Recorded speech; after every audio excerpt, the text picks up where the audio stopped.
अस्सलाम वालेकुम जी, मैं हूं Zainab Numan. Welcome back to my today's video. अच्छा, मैं आप लोगों को बता रही थी कि दराज के सारे पार्सल्स मैंने मंगवाए हुए थे। डेली आप लोगों के साथ शेयर कर रही थी ताकि मैं अपनी मिक्स वाली रेसिपी आपके साथ शेयर कर सकूं, मिक्स सीड वाली ना। तो मैं आप लोगों के साथ डाइट जो शेयर करती रहती हूँ, उसमें ओट्स भी आप लोगों को लेने चाहिए। मार्केट से भी आप ओट्स ले सकते हो, बट आजकल मेरे दराज से ये फेवरेट हुए हैं। ये मेरा सेकेंड ऑर्डर है अपनी रोटी को रिप्लेस करने के लिए। इसके अलावा साथ में मैंने बच्चों के लिए कॉर्न्स मंगवाए थे। बच्चों को पॉपकॉर्न्स बहुत ज़्यादा पसंद आते हैं। साथ में इस सेसमे सीड, मेरे जो तिल होते हैं, ये आ गए थे।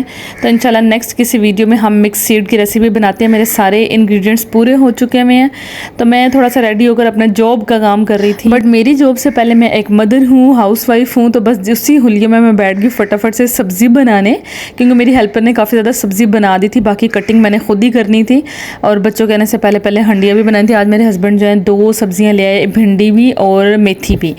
मैं वो कुछ कह भी नहीं सकती थी, हालांकि मेरी ना हेल्पर गुस्सा करी जाएगा, बाजी 2 सब्जियां क्यों मंगा ली यानी। मैंने कहा भाई अब बंदों को आप कुछ नहीं कह सकते। वो गए थे मार्केट और दोनों सब्जियां उठा लाए, तो हमें दोनों ही बनानी है। मैंने अपने घर में ये बहुत बनाया हुआ है कि मैं ना अपने हस्बैंड के साथ कभी भी कोई आर्गू नहीं करती, कोई आर्गूमेंट नहीं करती, कोई बहस नहीं करती।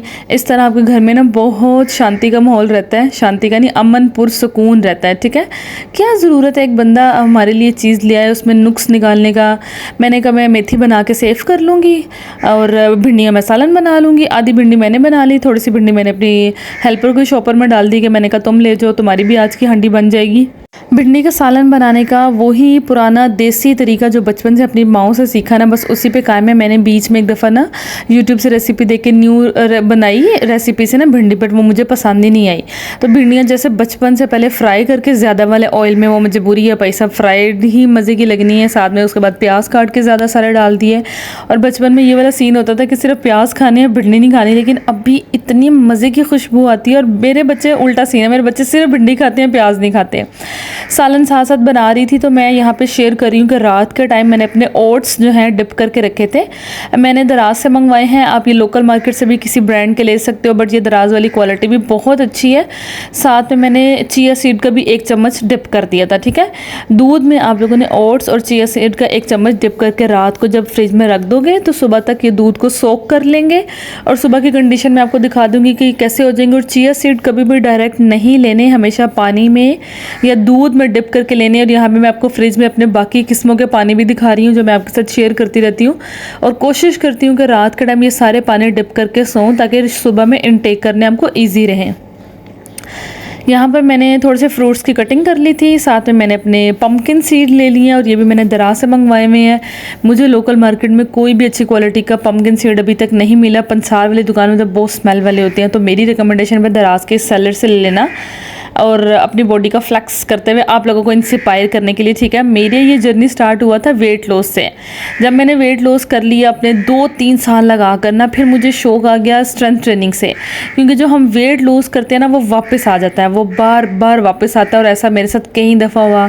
मैंने 5 kg लूज़ करना, वो सारा फिर 2 दिन बाद, मतलब 2 वीक्स में, क्योंकि कैलोरीज डेफिसिट पर नहीं रहते आप, वो नहीं कर रहे होते ना स्ट्रेंथ ट्रेनिंग। आप मसल जब बनाते हो ना तब आपका वेट मेंटेन रहता है। और मसल बनाने यंग रहने के लिए ज़रूरी है, क्योंकि आफ्टर 30 1 साल के हिसाब से हमारा बॉडी जो है 1% मसल लूज़ करना स्टार्ट कर देता है, जिससे एजिंग आएगी। ऑब्वियसली हम बूढ़े होंगे, बीमारियां, मसले मसाइल ज़्यादा आएंगे। तो मेरी रिकमेंडेशन पे अगर आप लोगों का वेट लॉस जर्नी स्टार्ट हो ही गया ना, तो आगे आगे साथ साथ स्ट्रेंथ ट्रेनिंग ज़रूर स्टार्ट कर देना। ठीक है, तो स्ट्रेंथ ट्रेनिंग में ज़रूरी है जनाब 80% आपकी डाइट और 20% आपकी एक्टिविटी। तो सालन को मैंने दम दे दिया था टमाटर और मसाले डाल के सिंपली। बाकी फिर मैंने थोड़ा सा ढक्कन दिया हुआ हल्की सी आंच में, क्योंकि इसमें पानी तो हमने डालना नहीं होता। और मेरे पास फ्रीज़र में ना मैंने काट के रखे हुए थे पीच, आड़ू का सीज़न गया था, तो मैं जब भी कोई सीज़न ख़त्म हो रहा होता है वो फ्रूट ज़्यादा सारा काट के फ्रीज़र में सेव कर लेती हूँ, क्योंकि मुझे ना वाटर शेक बहुत अच्छा लगता है।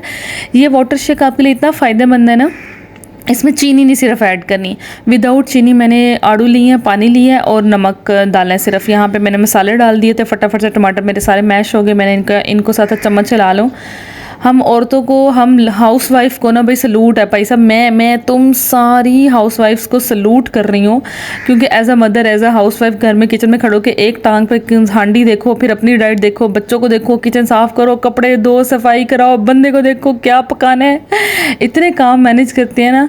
और कभी कभी मैं सोचती हूँ कि हस्बैंड्स की ज़िंदगी सिर्फ एक ही काम है ना, कमाना है, ठीक है, एक काम है, सिंगल काम, ठीक है, बाहर जाना है, कमाने की टेंशन है, में भी हो सकता है कि हमारे से ज़्यादा बड़ी हो, बट वही बात है कि मियाँ बीवी जो है ना घर के एक गाड़ी के दो पहिए हैं, ठीक है। तो ये मिलजुल के ही दोनों चलेंगे तो इंशाल्लाह ज़िंदगी स्मूथ चलती है। यहाँ पे छोटे को ट्यूशन छोड़ने जाना था, तो मैंने इनके बाबा को बोला आप इसको ज़रा पैदल छोड़ें, तो उसने बाहर जाते साथ जिद कर दी मैं पैदल तो जाऊँगा नहीं, हालांकि साथ वाली गली में जाना था, बाइक पे जाऊँगा।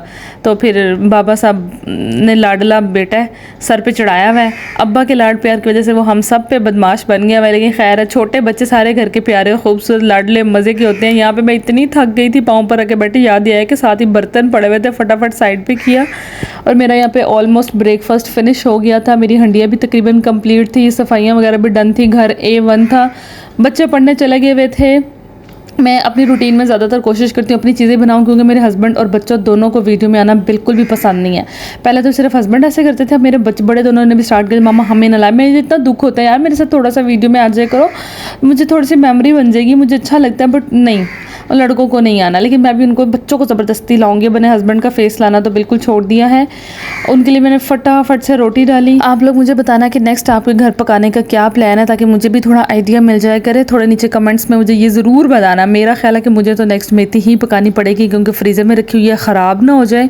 तो मेरा ख्याल है कि भिंडी मेरी ख़त्म होती है ना, तो मैं बस नेक्स्ट हांडी भिंडी ही मेथी बनाती हूँ। वैसे मेरे घर सब्जियाँ मैं बहुत कम बनाती हूँ, मुझे बहुत शौक है खाने का।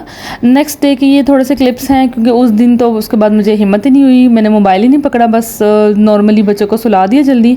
सुबह मेरा ना भिंडी की इतनी अच्छी खुशबू आ रही थी फ्रिज में, मेरा दिल ये किया कि मैं ना बस पराठा खाऊं भिंडी के साथ। और जब मैं रोटी बनाने लगी तो देखा आटा ही नहीं था। मैं फटाफट क्या, मैं 1 सेकंड लगाऊंगी आटा गूंदने में, तो मैंने विदिन 5 मिनट आटा गूंद के फ्रीज़र में रखा, और इसकी इतनी अच्छी रोटी बन गई थी ना। इतनी देर में मेरे बच्चे भी उठ गए हुए थे, और बड़े दोनों माशाल्लाह से नमाज़ पढ़ने चले गए थे। छोटा भी अंदर से नहा धो के रेडी होके आया, और माशाल्लाह इसको रेडी होने का इतना शौक है। और फिर ना सॉक्स, जॉगर, कैप पहन के मेरे से अप्रूवल लेता है, मामा मैं कैसा लग रहा हूँ।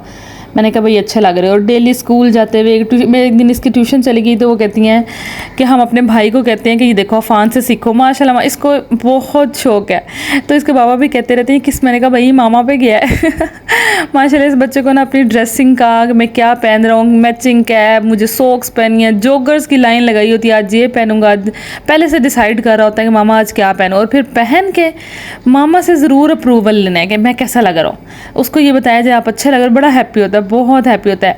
ये मैंने लेसन यहाँ ना थोड़ी सी शरारत कर रहा है, तो बच्चा है, समझदार भी बहुत है, लेकिन शरारती। मैं गई थी और पीछे से ना आटा निकालना, इसको ना माशाल्लाह रोटी बनाने का भी बहुत शौक है, और मैं जैसे यही तो भाग गया। तो फिर कहते मामा आपके साथ हेल्प कराता हूँ, घर के सारे काम कर रहा था, कपड़े उठा उठा के जो उतारे थे वो लेकर आ रहा। मैंने कहा अपने ना छोटे छोटे काम खुद किया करो। फिर कह रहा था मैं तब तक ना ब्रेड पे जैम लगा के खाऊंगा, तो खुद ही ब्रेड निकाली है। मैंने कहा लगा लो, खुद लगा लो। थोड़ी सी केचप मैंने लगा दी, थोड़ी सी उसने खुद लगाई है। मैंने कहा आप खाओ ये, तब तक आपके रोटियां बन जाती हैं। ये देखा है, एक कम करने का बहुत शौक है इस बच्चे को, माशाल्लाह माशाल्लाह माशाल्लाह। वैसे मेरे बड़े दोनों बेटे भी बहुत हेल्प करवा देते हैं मेरी, काफ़ी ज़्यादा। मैं उनको सिखाती भी रहती हूँ, काम लेती भी रहती हूँ, क्योंकि मेरी बेटी कोई नहीं है, तो मुझे ये होता है कि यार मेरे साथ थोड़ी सी हेल्प करा दिया करो। मैं तुम सारों का काम करके मैं पागल, मैं दिमाग ना चल्ली हो जाती हूँ, एक टांग पे ये करो वो करो। फिर सेकंड टाइम के माशाल्लाह घर समेटना, बोटल्स भरना, बिस्तर बिछाना मेरे दोनों बड़े बेटों के जिम्मे होता है। फिर छोटा भी उनको देख देख के ना काफ़ी इंस्पायर होता है। ये बड़ा बेटा मेरा इस टाइम बाहर सारा घर समेट रहा था, और मैं इनके लिए फटाफट से नाश्ता बना रही थी। और वो मैंने कहा बस सारे बर्तन किचन में ले आओ, क्योंकि अफान कुछ चीज़ छोड़ आता है, और सारे कपड़े उठाने वाले थे, बस मोटी मोटी चीज़ें समेटने वाली थी। तो यहाँ पर बस हमारे माँ बेटों की कुछ डिस्कशन चल रही है, और मेरा बीच वाला बेटा माशाल्लाह अभी भी नमाज़ पढ़ने गया हुआ है, और बाबा इनके भी सोए हुए हैं। तो मैंने कहा मैं बच्चों को तो नाश्ता करवाऊँ, क्योंकि संडे को पहले ही काफ़ी लेट उठते हैं, और मुझे खुद भिंडी के साथ इतनी कुछ शदीद वाली भूख की ज़रूरत हो रही थी ना। अच्छा, मैं आप लोगों को वेट लॉस के लिए जो मोटिवेशन देती रहती हूँ, आप लोगों ने डेली घर का खाना खाना, जो आप अभी नॉर्मल रूटीन खा रहे हो ना, उसको सिंपली हाफ पे ले आओ, ठीक है। पोर्शन कंट्रोल करो। मैंने अपना बॉडी फैट काफ़ी हद तक कम कर लिया हुआ है और ये मेरी 4 इयर्स की जर्नी है। ये मेरा जो छोटा बेटा है ना, इसके 1-2 साल तक मैं हेल्दी रही थी, उसके बाद मेरी अम्मा से मुझे डांट पड़ी, उसके बाद से मैंने स्टार्ट किया। लेकिन ये बहुत मुश्किल है। लोग आपको बताते हैं ना, एक कावा पियो ख़त्म हो जाएगा, नहीं, ऐसा बिल्कुल भी नहीं होता। सदियों से जो एक वेट आता है वो रातों रात नहीं जाता। तो यहाँ पे हरी चटनी जो मैंने दराज से मंगवाई हुई थी अपनी, ये यूज़ कर लेती हूँ। छोटी सी रोटी मैंने ली है, सालन मैंने ज़रा ज़्यादा लिया है क्योंकि मैं बहुत अरसे बाद खा रही हूँ और मैं अपनी कैलोरीज़ को ना मैनेज करती रहती हूँ। तो यहाँ पे जनाब बस बच्चों को बिठाया, फटाफट से खाना खिलाने के लगी हूँ। और आज का व्लॉग फिर थोड़ा सा लेट हो गया। मैं कोशिश करती हूँ कि सुबह 8 बजे मैं लगा दिया करूँ, बट उसको बच्चों को भेजते भेजते और वॉइस ओवर नहीं हुआ हुआ था। और यहाँ पे मैंने एक बहुत खूबसूरत सा क्लिप लगाया। आप लोग मुझे इंस्टाग्राम पे ज़रूर फॉलो कर लेना। अपना ढेर सारा ख्याल रखना। बाय।